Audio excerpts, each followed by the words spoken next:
할렐루야. 우리 하나님께서 예비해 놓으신 은혜를 여러분 모두에게 부어주시기를 간절히 바랍니다. 24년도 창조절이 시작이 되었습니다. 창조절기는 하나님이 세상을 창조하셨음을 확실하게 믿고 고백하는 절기입니다. 그리고 한 걸음 더 나아가서 하나님께서 모든 역사를 주관하시고 지금도 새 창조의 역사를 이어가시는 그 하나님의 사역에 동참하는 절기라고도 이야기할 수 있습니다. 창조절기를 맞이하면서 오늘의 심각해진 기후위기 상황을 다시 한번 돌아보게 됩니다. 한때는 기후변화를 음모론이라고 이야기하던 사람들이 굉장히 많았습니다. 그러나 기후변화는 더는 의심할 수 없는 명백한 사실이 되었지요. 지금 지구 평균 기온이 얼마나 가파르게 상승하고 있습니까? 해수면 온도도 엄청나게 지금 올라가고 있지 않습니까? 작년 2023년도 6월부터 2024년도 올해입니다. 5월까지 1년 동안의 통계를 보니까요. 지난 1년 동안 지구의 평균 기온이 매달마다 해당 월의 최고 기록을 경신했습니다. 이 말은 무슨 이야기겠습니까? 지난 1년 동안 매달마다 제일 뜨거운 그런 그 달들을 우리가 보냈다라고 하는 것입니다. 여러분, 그런데 이 기록은 앞으로도 계속 이어질 것으로 이렇게 전망을 하지요. 여러분, 이거 참 안타까운 일입니다. 올해 우리가 제일 무더운 그런 그 여름을 보내고 있잖아요. 얼마나 힘든지. 어떤 날은 이렇게 에어컨을 쐬다가 문 밖으로 나가면은 정말 한증막에 들어온 거하고 똑같은 느낌을 받을 때가 매일이었습니다. 그런데 사실을 이야기한다라고 하면은 올해 이렇게 더운 여름이 사실은 제일 시원한 여름이라고 이야기를 합니다. 이게 무슨 말인지 아시지요? 여러분, 내년 여름은 더 덥다는 거예요. 그래서 올해 우리가 겪고 있는 이 더위가 사실은 제일 시원한 그런 그 여름을 보내고 있는 거라고 하는 그런 이야기이지요.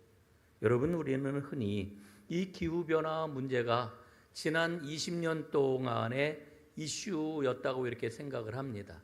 그 이유가 있는데 언론들이 주로 2007년도 IPCC 4차 보고서가 발표된 다음에 이 기후변화 문제를 본격적으로 다루었기 때문에 그렇습니다. 그러나 사실은 이 기후위기 문제가 본격적인 인류의 문제로 등장한 것은 1979년도부터입니다. 그때에는 기후변화가 단순한 사회적 이슈로 끝나는 게 아니었습니다. 실질적으로 기후 문제를 해결하기 위한 그러한 그 전 사회적인 그러한 그 합의에 이를 정도로 굉장히 긴박하게 움직였다고 이렇게 이야기를 합니다.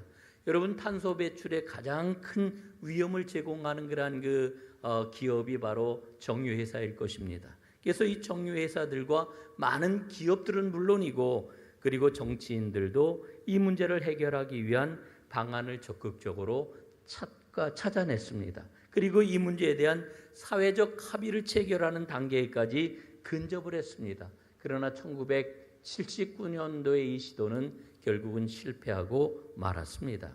그때의 상황을 본격적으로 소개하고 있는 첫 번째 기후과학 수업이라고 하는 책이 최근에 나왔는데 그 책에 보면은 인류가 1979년도에 기후위기 문제를 해결할 수 있었던 결정적 기회를 놓친 것에 대한 큰 아쉬움을 표현하고 있습니다.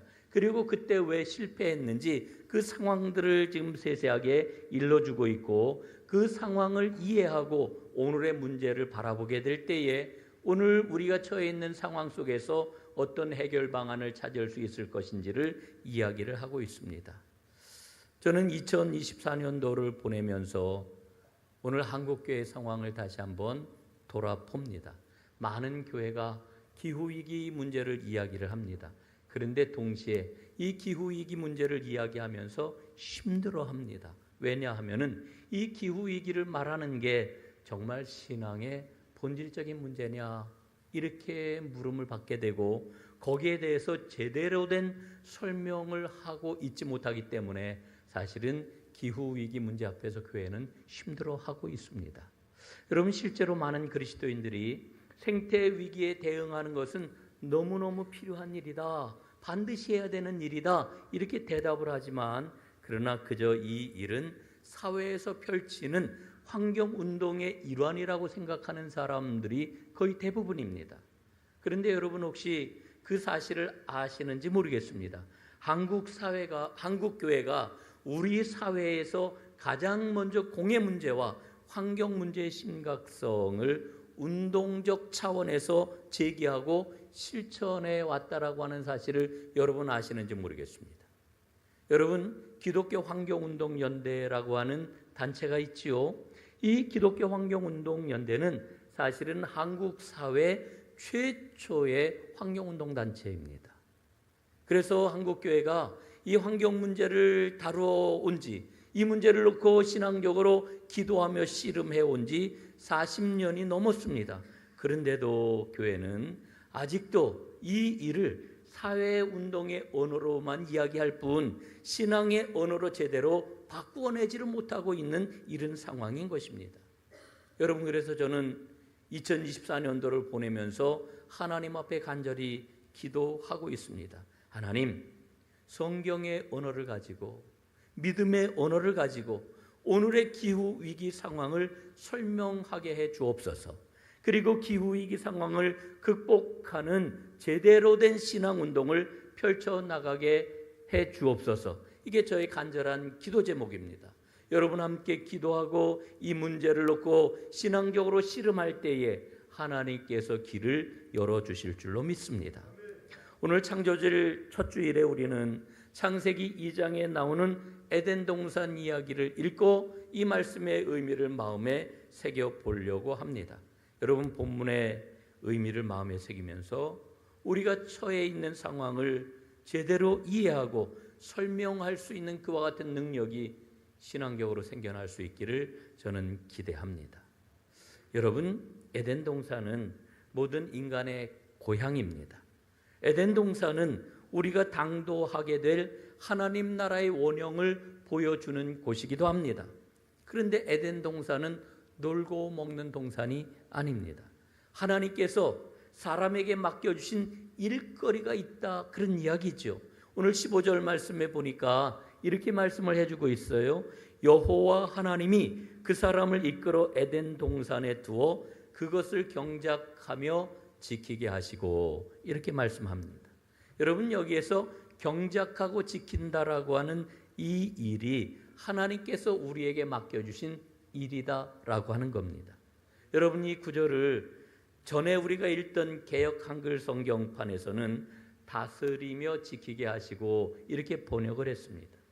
여러분, 이 다스리다라고 하는 이 말은 시브리어로 아바드라고 하는 단어를 사용하는데, 이 단어의 뜻은 섬김과 봉사라고 하는 의미가 이 안에 담겨 있습니다. 그래서 요즘 우리가 읽고 있는 개역개정판 성경은 다스리며라고 하는 말씀을 경작하며라고 하는 말로 바꾸어서 번역을 했습니다. 여러분, 영어 성경 가운데서 가장 많이 읽히는 번역본이 있습니다. RSV라고 하는 성경과 여러분들 잘 알고 있는 NIV 성경, 이 두 권의 그런 그 성경이 제일 많이 읽히는 그런 그 성경인데, 이 성경 역시 아바드를 섬김과 봉사라고 하는 의미를 담아서 번역을 했습니다. 여러분, 그동안 우리는 이 개역 한글판 성경의 영향으로 고정관념을 그동안 가져왔었습니다. 그건 잘못된 것이죠. 이를테면은 인간은 하나님이 만드신 창조 세계를 일방적으로 다스리는 존재, 일방적으로 마음껏 인간의 마음대로 이제 처리할 수 있는 존재라고 하는 생각을 가져왔습니다. 여러분, 아닙니다. 하나님께서 인간에게 맡겨주신 일은 돌보고 섬기는 일입니다. 이 말을 다른 말로 이야기하면은 청지기 사명이라고 이렇게 이야기할 수 있지요.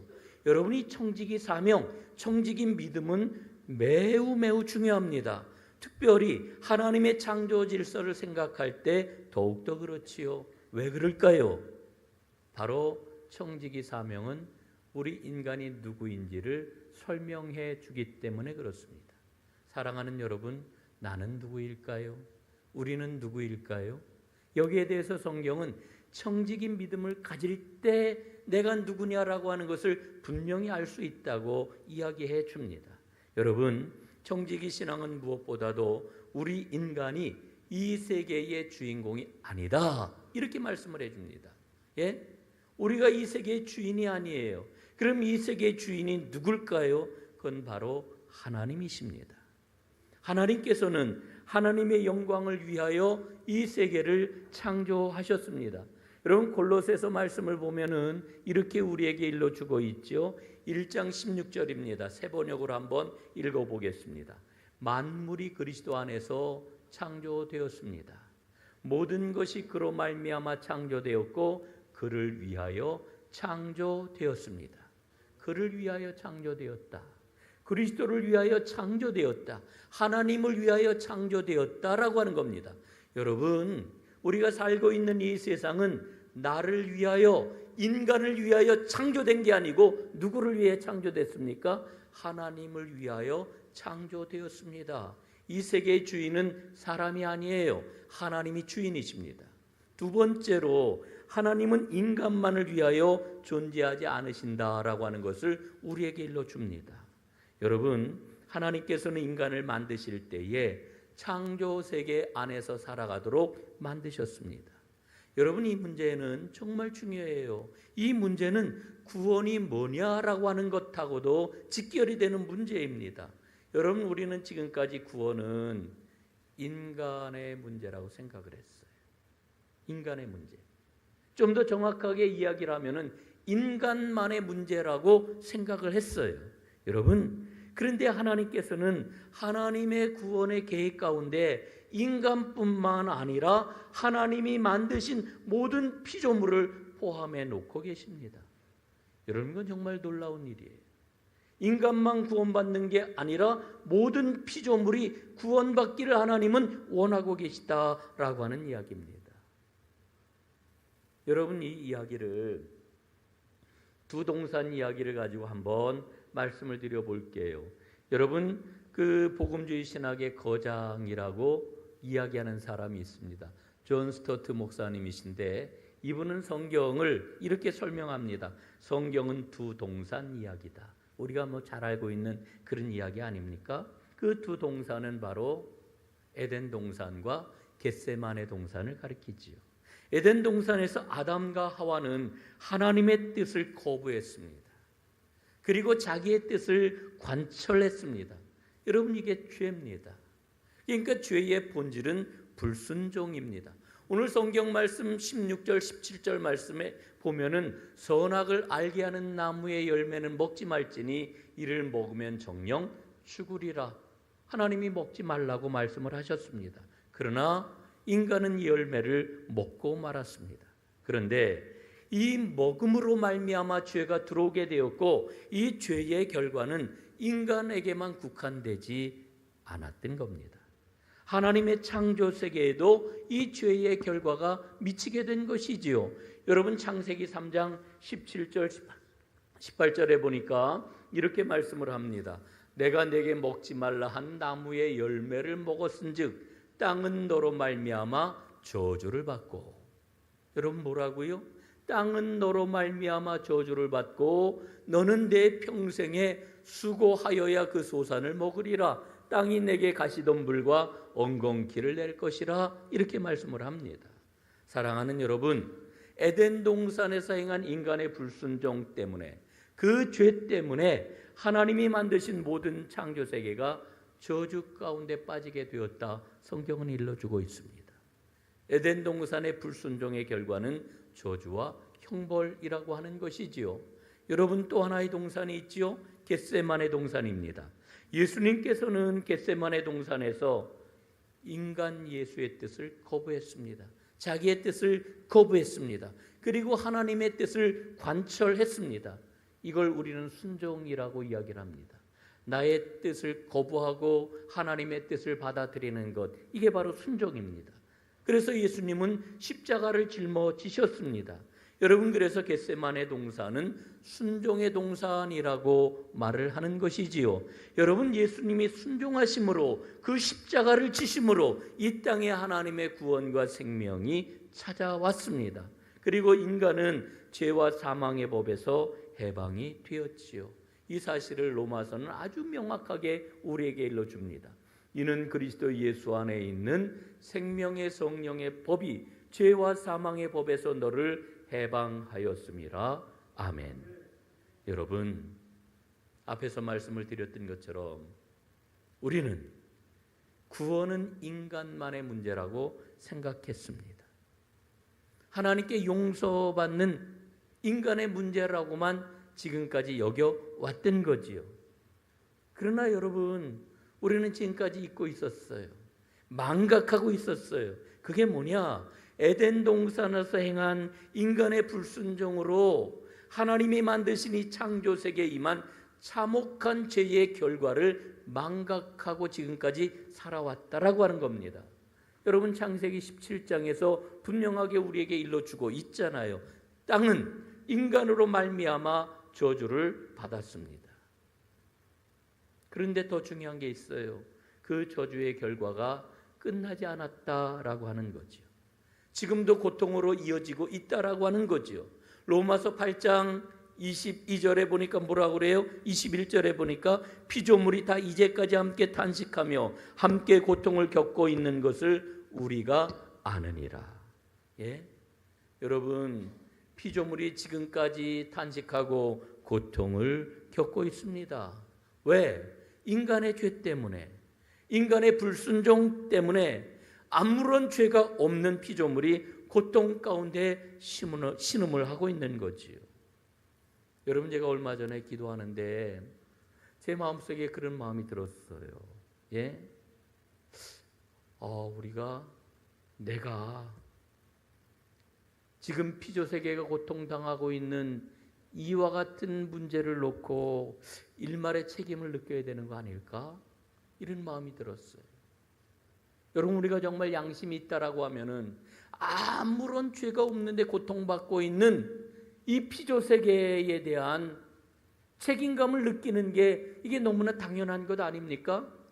그 책임감을 느끼지는 못한다 할지라도 적어도 피조물이 고통당하는 것에 대해서 하나님께 여쭤는 봐야 되는 거 아닐까요? 하나님, 이 피조물은 어떻게 되는 걸까요? 여러분, 이게 정말 제대로 된 그리스도인의 모습 아니겠습니까? 여러분, 인간의 죄의 결과로 고통받는 피조세계는 신음을 하고 있습니다. 여러분, 신음하고 있는 이 피조세계의 그 고통은 주님의 십자가 구원하고는 전혀 상관이 없는 걸까요? 여러분, 어떻게 생각을 하십니까? 여기에 대해서 로마서는 분명한 답을 우리에게 주고 있습니다. 21절입니다. 로마서 8장 21절. 그 바라는 것은 피조물도 썩어짐의 종노릇한 데서 해방이 되어 하나님의 자녀들의 영광의 자유에 이르는 것이니라. 예? 여러분, 피조물들이 지금 소망하고 있어요. 해방되기를 소망하고 있어요. 그런데 여기에서 우리가 주목을 해야 될 게 있습니다. 피조물이 해방되기 위해서는 인간이 해야 할 역할이 있다라고 하는 거지요. 여기에 대해서 NIV 영어 성경은 아주 명확하게 번역을 해주고 있습니다. 8장 19절 말씀에 보니까요, 피조물은 하나님의 아들들이 나타나기를 간절히 기다리고 있습니다. 예? 여러분, 피조물들이 왜 하나님의 아들들이 나타나기를 기다리는 것일까? 예? 피조물을 알고 있기 때문에 그래요. 하나님께서 하나님의 자녀들과 맺는 교제를 종말적 영광으로 완성하실 때가 온다라고 하는 것을 피조물들은 알고 있기 때문에 그래요. 그리고 그때에 그들도 썩어짐의 상황으로부터 해방될 것이라고 하는 것을 피조물이 알고 있기 때문에 기다리고 있는 거예요. 여러분, 그러나 피조물은 그 고통에서 그냥 해방되는 게 아닙니다. 하나님의 아들들이 역할을 감당을 해야 됩니다. 여러분, 하나님의 아들들이 누구겠어요? 하나님의 아들들이 누구입니까? 예수 믿고 구원을 받은 저와 여러분이 하나님의 아들들입니다. 다른 말로 이야기를 하면은 바로 구원받은 하나님의 사람들이 이룬 교회가 하나님의 아들들입니다. 예? 하나님의 아들들이 바로 우리들이라고 하는 거지요. 여러분, 우리는 우리 죄의 결과가 무엇인지를 분명히 알아야 됩니다. 그리고 피조물을 향한 하나님의 회복의 뜻을 분명히 이해해야 됩니다. 하나님께서 우리에게 맡겨주신 창조 세계의 회복을 위한 청지기 사명을 깨닫고 그 사명을 잘 감당하는 게 그래서 무엇보다도 중요한 것이지요. 사랑하는 여러분, 우리는 그리스도인입니다. 예수 믿는 사람입니다. 예수로 인하여 구원받은 사람입니다. 여러분, 모든 그리스도인은 창조 세계를 돌보는 사람으로 부름받았습니다. 여러분, 이게 성경의 핵심 진리예요. 그런데 어느 누구도 이야기를 안 하지요. 왜 안 할까요? 그동안 이 진리를 우리의 눈이 어두워져 가지고 제대로 읽지를 못했습니다. 성경을 보아도 그냥 지나갔습니다. 그런데 성경의 핵심적인 진리가 뭐냐? 여러 진리들 가운데 가장 핵심적인 진리가 모든 그리스도인은 창조 세계를 돌보는 사람으로 부름받았다라고 하는 겁니다. 이 진리를 제대로 이해한다라고 하면 우리는 하나님의 새 창조에 참여하는 진정으로 구원받는 하나님의 사람이 될 것입니다. 사랑하는 여러분, 하나님께서는 인간을 구원하시는 것은 물론이고 온 창조 세계를 구원하실 구원의 계획을 갖고 계십니다. 저는 그렇게 기도합니다. 하나님, 우리 전능교회 모든 성도들이 아무 잘못도 없이 썩어짐에 말려든 피조물의 아픔을 느끼게 해 주십시오. 그리고 그 피조물이 장차올 하나님의 자녀들의 영광에 참여하기를 간절히 소원하고 있는 것을 알게 해 주십시오. 여러분, 성령께서 이 시간 이 놀라운 진리로 여러분의 마음을 가득하게 채워주시는, 우리의 마음을 뜨겁게 해주시는 이 놀라운 은혜가 오늘 예배하는 여러분들의 심령 가운데 가득하게 넘쳐나기를 주님의 이름으로 축복합니다.